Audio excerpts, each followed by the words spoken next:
it's not simply the fact that there's an empathetic connection with a character that goes through a series of disasters and then overcomes in the end, because that could lead to a very dangerous kind of believe in yourself and it will be fine, which is Yes. nonsense. What you actually learn is that, and this is what all the fairy tales have, is that you can't do it unless you have help from the wild, from the outside, from the ineffable, from the crazy. Well, welcome back to The Commonplace. My name is Autumn, and we are continuing our fourth season all about story. And today, our special guest is Deacon Nicholas Kotar. Will you say hello to The Commonplace? Hello, everybody. Good to be here. I'm really excited about this. I've been introducing each guest with how I came across their work. And so we need to give a shout out to your sister who left a YouTube comment for me and said, "You must look at my brother's work. You would really love it." And I did. I found your interview with Matt Fradd of Pints with Aquinas and Yep. listened to the whole 3-hour thing. It was Wow. delightful. It was really wonderful. I'm going to link it in today's episode notes in case anyone wants to listen to you speak on this further. But it led me to your website, and you shared a bit about your childhood. And this is when I knew I needed to read more, because you used to stand outside of the backyard yelling at clouds that looked like Aslan. That's right. That's what my children do on the regular. So I knew that I had to become more familiar with your work, and fairy tales is kind of your thing. So if you would please tell The Commonplace a bit about your work and how you came through the classical wardrobe to kick us off. Sure.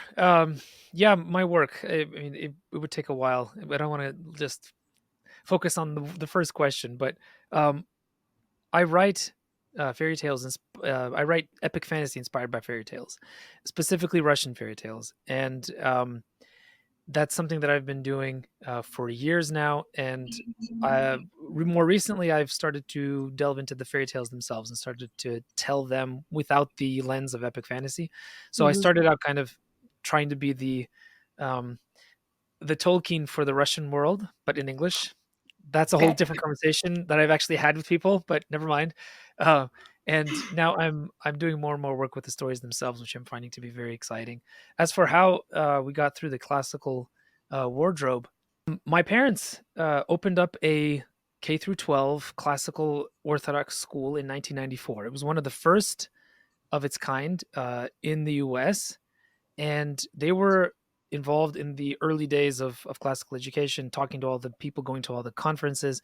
And after I finished that school, there's a story about how that school started. We can talk about that if you want. But I ended up coming back as a teacher and teaching there for 7 years. So classical education is something that was baked in from the very beginning to just how we were raised. And it's also that setting, the setting of the school itself, was a huge inspiration to me as a writer and a thinker, and just as somebody who approaches culture from a certain direction. So that's the short version of the answer.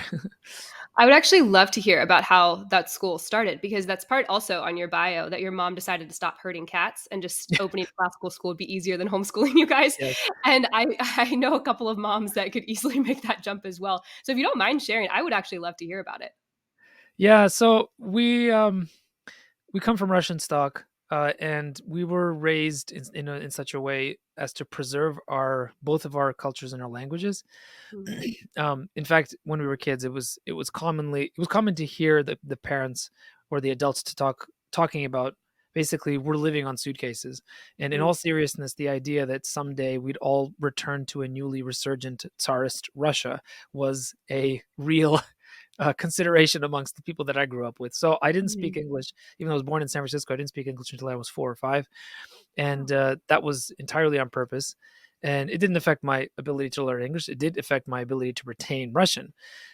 So that being the case, it meant schooling was probably going to be difficult anyway, because as school age, we didn't really speak English, not very well.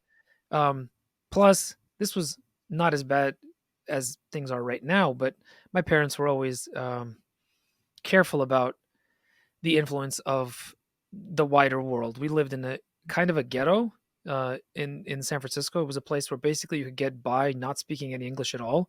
If you knew Russian and you knew Chinese, I didn't, but I knew Russian, you could get by. There was enough stores, enough pharmacies, enough restaurants that you could literally not speak English and you'd be perfectly okay. And it felt like the outside world was something to be kept at bay. a kind of positive version of the Buffered Self, a la Charles Taylor, but in a good Yeah. way. So that's where I think the decision for to came to homeschool us. Plus, my mom was very intelligent, very well read, um, very good at teaching. So she was able to give us a lot more than we would have gotten in any other situation. Mm. But as the story goes, you alluded to it. Um, my sister and I have a lot of personality, and there's only two of us. I have four, so I can't even imagine what it would have been like. But uh, yeah, we would go outside and yell at clouds shaped like Aslan, and that was far too much fun and way more fun than sitting and being taught by one's mother. Of Um, course. yes. So at some point, my mother, as she tells the story, decided that she had enough of forcing us to sit in one place and study, and then she adds, as if in parentheses, really they were already smarter than I was, which is nonsense, but whatever. And so she decided, yeah, I'm going to start a school. But that's kind of the fairy tale version, which of course is Mhm. very true. But if you want the full, more historical version, that's that there was just it was a moment in the community that there was a group of parents with children of a certain age who recognized the need to pool resources and help each other out because homeschooling is hard, as you know. Mm. And right, it was right around the time when there was a spiritual event in our community. I can talk a little bit about that if you want, but it's Right. the San Francisco had a very impressive and very saintly bishop in the 60s who was a remarkable man, and he was only here for a short period of time, but his life is filled with the kind of both cultural building and just humanitarian drive that you find in the most famous saints. He would gather orphans off the streets in China and take them into his home and raise them. And some of them ended up traveling with him to San Francisco in their old age, and some of them are still alive. Uh, he would give away his shoes to people if they didn't have shoes, things like this. Mm. But he died and was buried in San Francisco. And uh, San Francisco is an odd place because it's so damp. You're actually not allowed to bury people inside the city limits. Oh. There's a city outside of San Francisco that's almost entirely dedicated to the dead. It's a city called Colma, and it's casually known as the Cemetery City. Uh, the almost the entire space is occupied by the dead.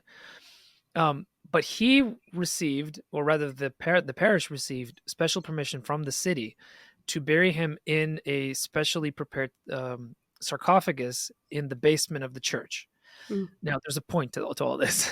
No, I uh, believe it. yeah, the point was that uh, in the Orthodox tradition, as in the Catholic, it is sometimes not infrequent for men and women of saintly life to leave incorrupt relics. Mhm. Uh, and in the setting of San Francisco, that's extremely unlikely, considering that it is so damp and he was buried above ground. So it was there was this moment where uh, the bishop and my father, who was a priest in the parish, with special permission from their bishop, went into that space in order to find out whether or not there was anything left. There was a movement to canonize him, so they went down into the sepulcher in the middle of the night because it was illegal to have dead bodies in the city of San Francisco, much less open up sarcophagi with a body that's been dead for 30 years at that point. And they uncovered it, and sure enough, his body was incorrupt and incredibly Mm. well preserved, including hair and nails, which is and Wow. for context, um, the sarcophagus itself was rotted through. The coffin was barely in one piece. It was falling off its hinges, so and it was Mm. rusted through. Exactly the kind of situation where you don't expect any human remains to be there, but completely incorrupt, nails, hair, the works. And there was a big event following this, an official recognition of his status as saint. 5,000 people showed up to the church, which can hold about 400. So an Well, entire city block was closed off. It was a huge event. They basically paraded his remains around city blocks inside San Francisco. Like it was on the news. It was a big deal. But on the tail end of that, uh, this group of parents decided they would take advantage of a new saint and ask his help to start a school in his name. And Okay. because my mother knew him as a child, she was Oh, here in San Francisco when he was the bishop, and she remembers him personally. So they decided to open the school, and um, that's where the soil. It was very rich because it was not just people who were very committed, small group, 15 students in the beginning, but also it was very actively. There was active intercession all the time. It was a normal thing for a teacher to suddenly have to leave the employ of the school at the very possible last minute because of some family disaster, and literally the next day somebody show up at the door saying, "I'd like to be a teacher." This happened, wow. repeatedly. Financial worries were a constant, ever-present cloud, but the money would come in at the very last second every single time. And this was the atmosphere in which I grew up. It wasn't just the ferment of uh, intellectual discourse. It was also the reality of life being pierced through with presence, with ineffability from something just outside of what you can see, which I think is a very important aspect of classical education, to recognize the fact that what you see and what you experience is just part of the reality. If you want to talk about Plato's cave, fine, but this is even more immediate. And in some sense, fairy tales express that reality in a very beautiful way, because they have mundane, regular, everyday things in them, but there's these forces, these powers that come in and do randomly bizarre things. And that part of it is actually very reflective of real life if you live in that kind of frame, which is what we did. So for me, reading those fairy tales as an adult, I'm like, yeah, this is actually more of what real life actually is like than in some cases realistic fiction is. So Yeah. yeah, Absolutely. That's a tremendous story. Thank you for sharing that. I was not aware of all of that backstory, obviously, from from your bio online. yeah, That's a wonderful story, and it touches on so many threads that I want to pull in this conversation. So, yeah. listener, if you've not picked up yet, Deacon Nicholas is here to talk about fairy tales. That is very specifically why he is here. And in this season, we are looking at a lot of different parts of story because moms have a lot of questions when they come in through what I call the wardrobe, because all of a sudden we're not supposed to see the world the same way. We don't want this modern view anymore. We want to take on this pre-modern approach. We want to see a whole child. We want to see a whole life. And Mhm. fairy tales could honestly be their own season. We have so Yeah, many questions about fairy tales. And so I'm really glad you're here today to help us out with some of it. But just getting started for our literary genre's sake, can you tell yeah. us what makes a story a fairy tale? Yeah, it's hard to define. I mean, I've heard that question asked in many different ways. One of the more popular ones is, what's the difference between a myth and a fairy tale? But Hmm. I'm just going to be very specific, and I'll just explain to you what a Russian fairy tale is. I'm not going to go broad, but a Russian fairy tale is a story set in a semi-mythical version of real life, where there are stock characters and archetypes that act out um, certain repeated patterns over and over again, and there is a movement from the beginning to the end that is frequently also repeated from story to story, in which the entire drama of life is encapsulated as in an egg. And that's looking at the story just directly as story. But the truth of it is what the fairy tales are, according to the thought of a wonderful Russian philosopher named Ivan Ilyin, who unfortunately doesn't have a very popular um, standing in the culture right now for various reasons. But he has a wonderful essay called "The Spiritual Meaning of Stories," and his assertion, which I think is absolutely correct, is that fairy tales, in the Russian historical context, are the physical manifestation of the Christianization of the common people of Russia over the course of 1,000 years. Hmm. So, what does that mean for the larger fairy tale genre? Fairy tales are that. They are the soul of a people expressed in archetypal patterns, but not merely as pattern, but as story. So, the pattern and the story intertwine, the history is there, the desires of the people are there, and it's very, very specific to each place where you are. But I think you can say that of all fairy tales is that they reflect most the soul of the people from which those stories Hmm. came.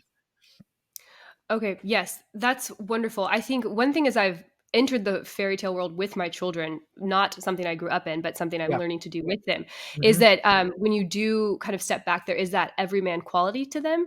In Yes. that when you look at your basic parts of the story, it could happen with a common name, like a Jack. I'm thinking of our fairy tales; they're more like a Yep. Jack, Yep. or they're in a common place at a common time. And I think that's really important because it adds the lasting power that the form is something shared across time and place. And so when Hmm. we think about historical memory, passing things down, one thing that we've talked a lot about at the commonplace is giving our children a vertical inheritance, something you're passing down Yeah. rather than a horizontal child culture, something that Yes. only appeals to children. And so Hmm. when you think about sharing this historical memory, why is it important for children to inherit these stories? Well, it's both. It's both the vertical and the horizontal. On the one hand, these are stories that are understandable because they're so simple, Mhm. but there's something more profound in it. And so I think actually the children can teach us this even more than we can teach them. The fact that the truths are transmitted not through a didactic means, but by means of dreams and by means of rhythms and by means of repeated language patterns, the kinds of exactly the kinds of things that children do naturally, the way they Mhm. learn naturally. So in because these stories inhabit the same kind of world as childhood, they're able to infuse that childhood with meaning that is reflected back across centuries. And the older the Right. story is, the more archetypal it tends to be. The easier it is to understand, the simpler it is. And very often, the fewer kind of personal motivations you find amongst the characters. The characters are almost moving through a space without even thinking, somehow, like as if Yeah. moved by cosmic powers, which is really how this is how children experience the world in a lot of ways. So it's quite natural for them to hear those stories. But the older the stories are, if they've endured all the way to this moment, that's not by accident, because there is a filtering mechanism that happens naturally through culture. If the story Mhm. isn't good, if it doesn't have the same a truly deep meaning that both an adult and a child can inhabit, then it will simply be sloughed off. And you can see that there in these collections of shorts of fairy tales that you can find, both in the European settings and in the Russian, where these effectively these preservers of culture in the 19th century would go out into the deeps, go into the villages in the far reaches of the country, and write down what is an orally transmitted culture. Very often, you would find stories in those collections that nobody really repeated, that were simply part of the repertoire but weren't really spoken. So they would write them all down because they wanted to know everything. But the Right. ones that ended up resonating the most, the ones that had the most repeated patterns, the ones that were most similar from place to place to place, those are the ones that are the oldest. And so they're the ones that have probably the most important things to say to us, simply because they've survived as long as they have. So there's something about the format, the way that the story is told itself, that teaches a child, and it can also teach an adult. But the trick is to turn your brain off. Ah, do you want to say more to that? Yeah, because if you the problem is that this may seem strange to many parents who read fairy tales to their children, because the fairy tale tradition that we've received in the West has been redacted and filtered out and titrated and redone through a period of several hundred years. Starting Mhm. with the collections of Charles Perrault and down into the Grimms, etc. There was a movement, especially after Enlightenment, to uh, well, one, to remove any objectionable material, Right. whatever that means, because we can talk Right. about that later. But most children don't really respond to the quote objectionable material the way that adults do. But Mhm. there was also, because of the Enlightenment's desire to put everything into a perfect glass container and then leave it there to die. Uh, we wanted our tidy little morals at the end of the tales so that we could then pass on the important thing to the child. Right. Not surprisingly, uh, there was a study made by somebody who doesn't has no skin in the game. This is a Darwinian evolutionist, a guy named Angus McFadden, wonderful name, who did this really cool study. He doesn't he has said publicly that he can't explain his proprietary method, so we kind of have to trust him that it works.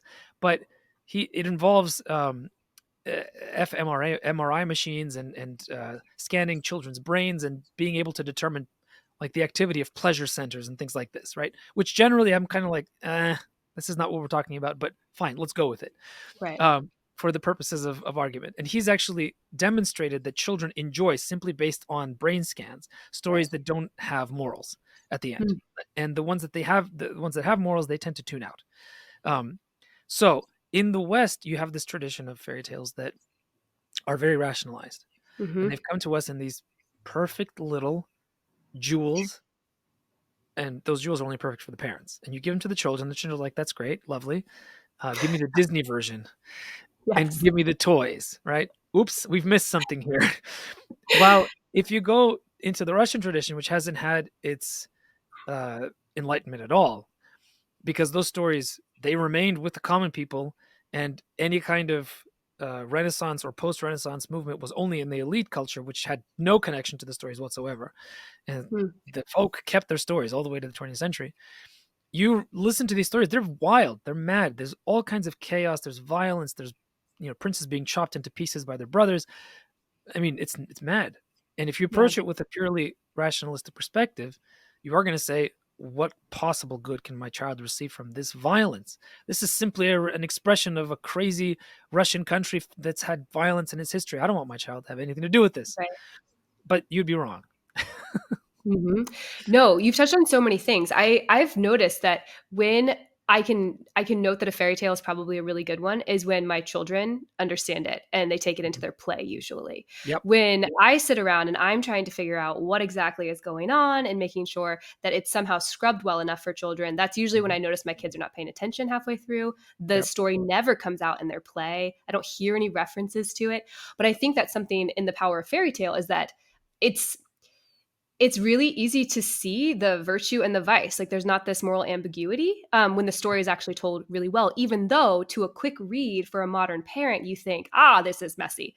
I can't do Yes. this. And that's actually one question I wanted to throw at you, and you've kind of already teed up for it, is that I know more than a couple of moms who have picked up fairy tales to read before bedtime and they start reading and they choke on the words. Like I cannot read something so dark to my Yes. children as they fall asleep or any time of day and they're rewriting it on the fly because they just weren't prepared for perhaps what was coming. Yeah. What do you say to the mom listening who's hesitant to read fairy tales because they're kind of wild and a little terrifying sometimes? Yeah, a lot terrifying sometimes. Yeah. I mean, it's a perfectly natural response. I found myself doing that sometimes, and even though I've grown up with these fairy tales, I have to force myself to read them the way they are. There's Mhm. something about the transmission of the fairy tales in the form that they were given, not in the form that they were written down in the 19th century, but in the form that they came through the oral tradition. And there are ways of getting to the older versions of these tales. The Grimms actually were very good about finding originally spoken tales and not really changing them much. Um, Mhm. Charles Perrault was not. He was all about scrubbing it. So there, you have to be careful about who you're looking at. And of course, there were the Grimm versions that were then themselves scrubbed, not by the Grimms but by others, right? But there's something to say first of all about the fact that these stories were preserved for as long as they were in the forms that are as dark and as violent and as strange and as apparently morally ambiguous as they are. So just stopping and being in the presence of this thing and embracing the mystery of the fact that something so strange persisted throughout the centuries is something that everybody should do, because Mhm. it's a very healthy thing to stand in front of a mysterious phenomenon and not try to come up with an answer why. Just simply be in the mystery and say, this is. Yeah. So how am I then going to relate to it is the next question. Not how am I going to explain it away, but how will I relate to it? Because the fact is that the very often the inability to say those things to the children has less to do with the children than has to do with the parent. There's something Mhm. about those things that is disturbing to the parent for whatever reason. Mhm. And oftentimes it's a lack of trauma that does it, not actual trauma. Hmm. So it's oftentimes the scrubbed Western suffering free life that we have that presents to us the mere suggestion of real lived trauma as something that must be avoided, which is a very dangerous thing to do. And it's Yeah. also reflective of the fact that unfortunately in the West, which has lost its connection with the ancient ascetic traditions of both East and West, the monastic traditions. The America doesn't have a monastic tradition, not Right. really. Right. If you don't have that, you don't understand that there is a reality to life suffering that one must simply sometimes embrace. and not run away from. And in fact, sometimes it means uh, actively cultivating that kind of strenuosity or pain, not Mhm. self-flagellation or anything like that, but Mhm. in this recent men's movement, there is this kind of men nowadays go out and do different difficult and painful things. Why? Because they recognize that the absence of physical stress and pain in their life is causing them suffering much more than the presence of it. Right. And by trying to avoid any mention of it in to our children, what we're doing is we're not giving them the the heart framework to be able to walk through suffering when it comes. Mhm. Because the point is, children suffer. Yeah. They suffer a lot because they're going through extremely epochal, extremely difficult epochal changes constantly. Mhm. Why do we have terrible twos, terrible fours? It's because for them these are cosmic shifts in consciousness, in existence. They really are. And Mhm. these stories help the children inhabit similar rhythms, but also allow them to see that going through those things and suffering with the character is what Mhm. allows you to get out through the other end. And it's not simply the fact that there's an empathetic connection with a character that goes through a series of disasters and then overcomes in the end, because that could lead to a very dangerous kind of believe in yourself and it will be fine, which is Yes. nonsense. Yes. What you actually learn is that, and this is what all the fairy tales have, is that you can't do it unless you have help from the wild, from the outside, from the ineffable, from the crazy, from the Mhm. chaotic. And kids love that because they know that they're not good. They know that they're bad, that they need to strive towards it. They know it. And Yeah. that's why it's so sad when you see all these parents, coddling their kids. You're fine, you're good, you're good. Yes, of course you are. But they in their heart know that they are not what they should be and they want Mhm. to be better. This is just simply what's built into all human beings. It's just a simple fact. And these stories provide us with the strongest kind of architecture to be able to live through that because because for whatever reason, we are storytelling creatures Yeah. and, created by an artist god who himself inhabited a fairy tale story, the greatest of Mhm. them all, and brought it down into history, as Tolkien and told to Lewis. So Right. there's something profoundly dangerous about whitewashing the fairy tales because this is your best chance for your children to teach your children to just grow the internal architecture to be able to become resilient and to be able Mhm. to properly relate to that which is above, that which is beyond what we see. And Mhm. it's no surprise to me that so many people nowadays are materialists. I think it's precisely because they haven't had fairy tales, because they didn't understand as children that their view of the world, the dream state that they were in, is actually much closer to what reality is than what Right. we think when we're adults. Yeah, absolutely. I think that I think that your idea there that you within the fairy tale or the character within the fairy tale is not rescued by their own doing, their own intelligence, whatever it is often this outside force brings up the next question that a mom has, which is what do I do with all this magic in a fairy tale? And for various reasons, they have a problem with the magic. But in my defense of fairy tales, I usually talk about it like it's something that looks a lot like grace to me.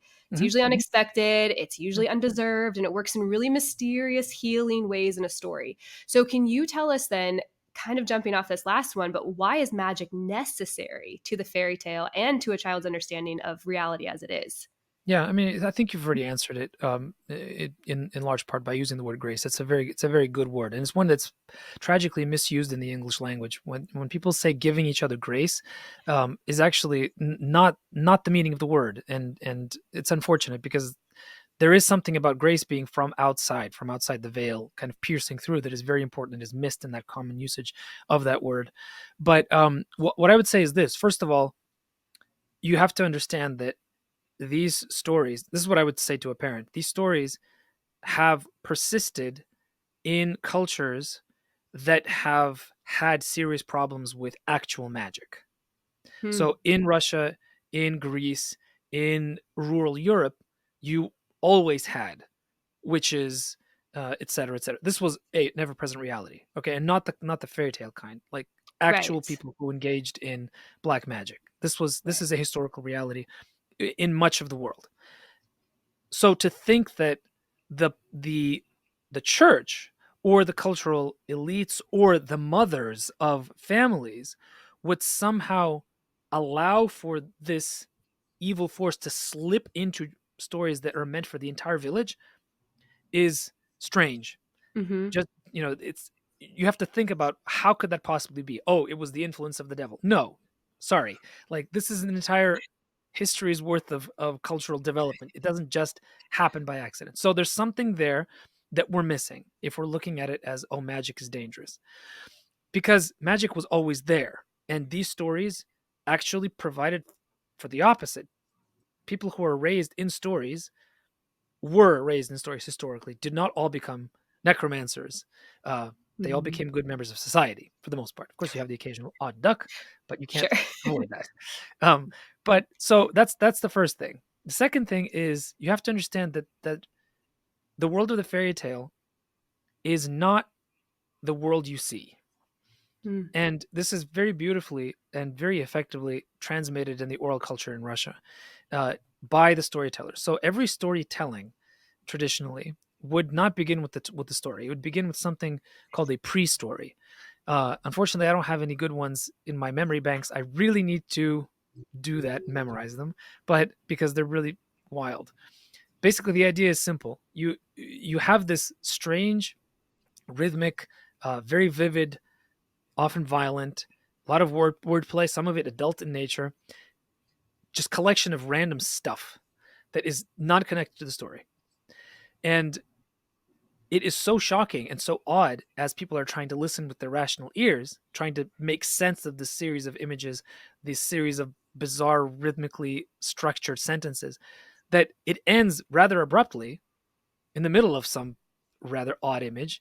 And then we go from there into in a certain kingdom, in a certain land, which is a ritual incantation of sorts that lets you know the story's beginning. But if you were Okay. just simply to start in a certain kingdom, in a certain land, there isn't enough of a buffer between real world and world of fairy tale for people to intrinsically realize that the fairy tale is a different space. As a different space, it has its own rules. Now, those rules reflect in very real ways the rules of the real world. The patterns that you see in fairy tales reflect patterns of reality, but at a very deep level, and not at the level of the senses, not at the level of eye, ear, and mouth, but at the level of something beyond them, at the level of the thing that you think you can sense in extremely profound moments of love, of uh, experiencing beauty in nature, something like that. And everybody Mhm. understands this intrinsically. You go, Mhm. you're somewhere in a beautiful place, you stop, and suddenly the world opens itself up to you, and you can feel somehow that everything around you is not simply that thing that you see, but even the waterfall that you're looking at is what is it in this is in C.S. Lewis talks about it. It's not beautiful, it's sublime, right? It's that. Sublime. The Yeah, Green Grammar book. yeah, Yes. yeah. Yeah, there's something beyond it that is simultaneously not there and there. Everybody understands this intrinsically. This experience. Fairy tales are that all the time. Hmm. And so, how do you express that? Well, that experience in the real life is very much like enchantment, very much like things taking on an extra sheen of something magical. So Hmm. the presence of it, then, of magic, is simply an expression of that ineffable touch of something sublime, something beyond the veil that you experience in beautiful and transcendent moments of your life. But it's happening all the time, which is Hmm. really how we should live. We should be in the presence of this all the time. And in the Hmm. fairy tale, you're allowed to do that. And that's why things are never orderly. That's why they're always chaotic, because that's how it works. The orderliness is an imposed thing by a humanity that is trying to make sense of a very chaotic and fallen world that they have found themselves in. This is what we're Right. supposed to do. We are created in an image of a harmonizer. So we must harmonize. Right. But ironically, the best way to harmonize is not to do it rationally, but to do it through the heart. And the fairy tales do that. But they do that as a kind of long-term cultural accumulation. It's not Mm. simply the decision of one person, this is going to be a good story, I'm going to have this character. It happens as a people. And as a people, it's like the building of the cathedrals in some sense, right? It's generations of people that come together. And instead of there being an architect, small a, with the plans for a church, there's an architect with a large A that has the plans for Mhm. the people. And the people express that plan, but at a very deep, very dream-like level. And you need that because this is the language that everybody can understand, both Mhm. child and adult, as long as the adult hasn't closed his eyes. Mm. Yeah, that is wonderful. I have never come across a fairy tale with that pre-read, almost like a bridge into it. Yeah. I Are those just in Russian fairy tales, or are these I in don't old know. European as I well? do know they exist in Russian fairy tales. I imagine it's probably something that was present in other oral traditions, but the trick is that it's oral and it doesn't do well in written form because It it looks can't unnatural. happen without the personality of the speaker. So, Okay. um, someday I'll just learn a few and And put them online for us. yeah, I This don't leads just me to 2 yeah. questions. Sorry, Mhm. 1, I know that a mom who just heard the last 2 answers surely is thinking, "Yes, okay, I need fairy tales, lots of them in my home." But you've Yeah. mentioned the older they are, the better they are, and I know as I came into this world with my kids, trying to track them down, you buy 100 bad collections of fairy tales Yeah. before you start to figure out by just, reading a couple, "Oh, this is good, this isn't." How do you recommend that a mom tracks down the best ones? That's what Yeah. they're Well, wondering right now. yes, and unfortunately you're not gonna like my answer. Okay. Because we don't have the accumulation of culture here in America that other Mhm, old world countries have had, then mhm. you mothers and fathers have to do the work of generations in a very short period of time. So it's not Okay. going to be pleasant. And yes, you want to have the handbook that says go and find these, and I will provide you with something. But first, I will say that it is far better for your children and for yourself if you wade through the garbage as you try to find the pearl, Okay. because it's not going to be as precious unless you've gone through the difficulty. And in fact, you'll know that if you've read the stories, because that's what the stories are all about. Yeah. So you must inhabit the story as you're looking for the story. Excellent answer, excellent.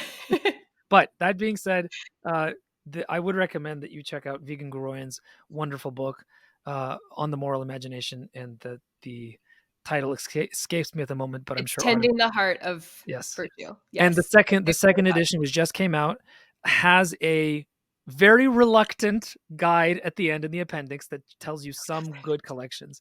But it's very, he is doing it while the Russians have an expression, while scratching at his heart, Ah, meaning like doesn't want to do it, but he was forced and he does it. So I'd recommend you do yes. both. Suffer a little bit and then look at the list. And then look at the list. Yes. Okay, commonplace listeners should be very familiar with Dr. Rund's book by now. And also you had a great interview with him, which I will make sure ends up in the episode notes as Yes, well. please do. It was Um, lovely. Yeah. yes. Okay. So then, do you recommend that a mother actually commits fairy tales to heart and tells them orally to her children without Yes. the book? Yes. Yes, Okay. I and thought you might. yeah, yes, but don't. Okay, so and then here's where my thinking on this has changed, and Okay. this is something that's new for me. When I started retelling fairy tales, I probably would have suggested that you just skew as close as you can to the received tradition. Mhm. In other words, take the Grimm versions and commit them to memory. And I think Dr. Garoyan would say do that. The Okay. thing is, there is something to be said about inhabiting the story yourself and letting it be spoken um, through your own heart to your children. Mm, There's something about memorizing the story, but not the words to it, so that when you become so comfortable with the rhythms of it that you can tell it to them, and most of that's going to be the same as the memorized typed as the published version. But mhm, what you will notice is that the kinds of things that tend to come out when you say it and when you're not reading it or reciting it, but actually speaking it, is the stock phrases that are repeated throughout fairy tales. Those are the things that end up coming out.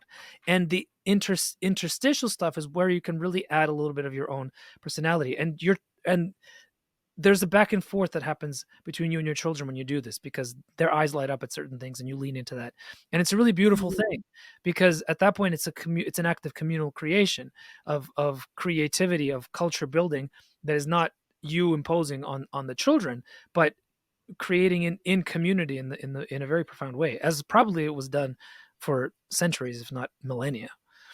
yeah. Okay, that's great. As I listened to you, I thought surely we all need to start learning to orally transmit these stories within our own home. This is definitely an inspiring idea for me. Mm, Now, one thing that I've heard you talk about before is that when you read a fairy tale, you really need to have a posture of humility. I think this is kind mm. of coming through in what you've said. But I did want to ask you why humility is the soil for understanding and enjoying a fairy tale, particularly for the modern mom coming in and maybe struggling to, as you say, leave her brain off. Well, because humility is the posture of the sage, of the mystic, of the prophet. So what we're looking for here is insight. We're not looking for insight as in the insight received from outside. We're looking for a prophecy to be revealed. We're not looking for a formula to be solved. Mhm. And the latter, where you're simply trying to figure out the answer to something, you can do that, and most likely will do that from a posture of self-aggrandizement, because oh, I figured this out. I've come up with the key, and you Mhm. can't help it, but that will raise you up in the wrong kind of way. And unfortunately, inside the stories, we know what happens to those characters. They get chopped up by their brothers into little pieces. Right. Uh, the posture of humility is the posture in which you recognize I don't know the answer, and then you Mhm. have a conversation with God and give me the insight to understand what this story is trying to tell me. And you'll find this in all traditions, even non-Christian ones. It's a really remarkable thing to talk to somebody like Martin Shaw, who's one of our greatest storytellers, greatest oral storytellers, who also writes beautifully, who, as a formerly essentially a kind of not kind of an actual pagan, would have the same kind of posture, but he thought that the insight was coming from the earth or from the Mm. spirits of the earth or something like this. But because he had that posture, when he had an actual experience of divine illumination, as he found out it was later, he was able to make that profound leap from Mm. paganism to Christianity because of that posture. Mhm. Because it was a posture of a man on his knees before something not understandable but so much greater than him. So we're doing the same thing as parents. We're looking for the insight to be able to raise our children into human beings. We can't do that Mhm. by ourselves. We can't do that by figuring it out. What do we have to go back on? Right. Genetic memory? Mm-mm. Yes. Excellent. Okay, well, before I let you go here, I have to ask you, thinking back to your childhood when you were yelling at clouds and then to today, can you give us a couple of your personal favorite fairy tales? My personal favorite fairy tales. Well, I've collected them, my favorites, into the first volume of my collected Russian fairy tales called "In a Certain Kingdom: Fairy Tales of Mhm. Old Rus."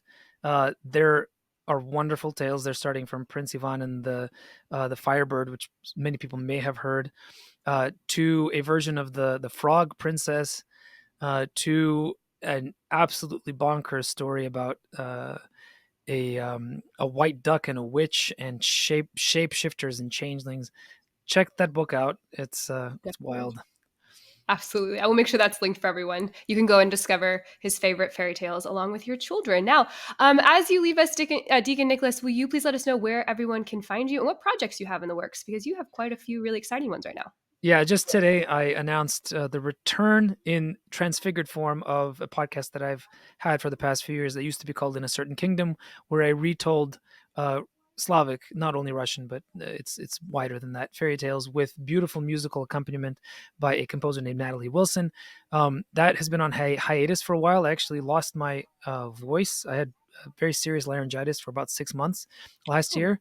That forced me to stop doing any sort of voice related work, and in as that happened, I had to sort of rejigger my priorities, and I've decided to come back to the stories, but in a new way, telling them less as translations and more as um, inspired tellings coming from a direct experience of or direct interaction with the story at its core, with music, new music, and that's going to be coming. It's going to be launching later on this month. So, but where can you find out about it? Everything that I do is on my website, nicholaskotar.com. And for the really hardcore people who want the crazy behind the scenes stuff, I do have a Patreon community as well. And I hear very good things about it. There's a family I know who is a part of it, and Oh, when I went to church one day, I was telling book club that I'd heard about your work. I asked if anyone knew about you, and I realized I was the only one on the outs. That everyone else was already in on your Patreon and your work, and it was just me who didn't know. my plan for So world domination is working. right, Yes, slowly eking through the parishes. So yes, absolutely, I will link all of that. And like I said, my friends really enjoy the Patreon, so there's another plug that's for it. wonderful. I'm so glad to hear that. Deegan Nicholas, thank you so much for joining me today. Real pleasure, Autumn. Thanks for having me. Of course, everyone else, I'll see you in 2 weeks.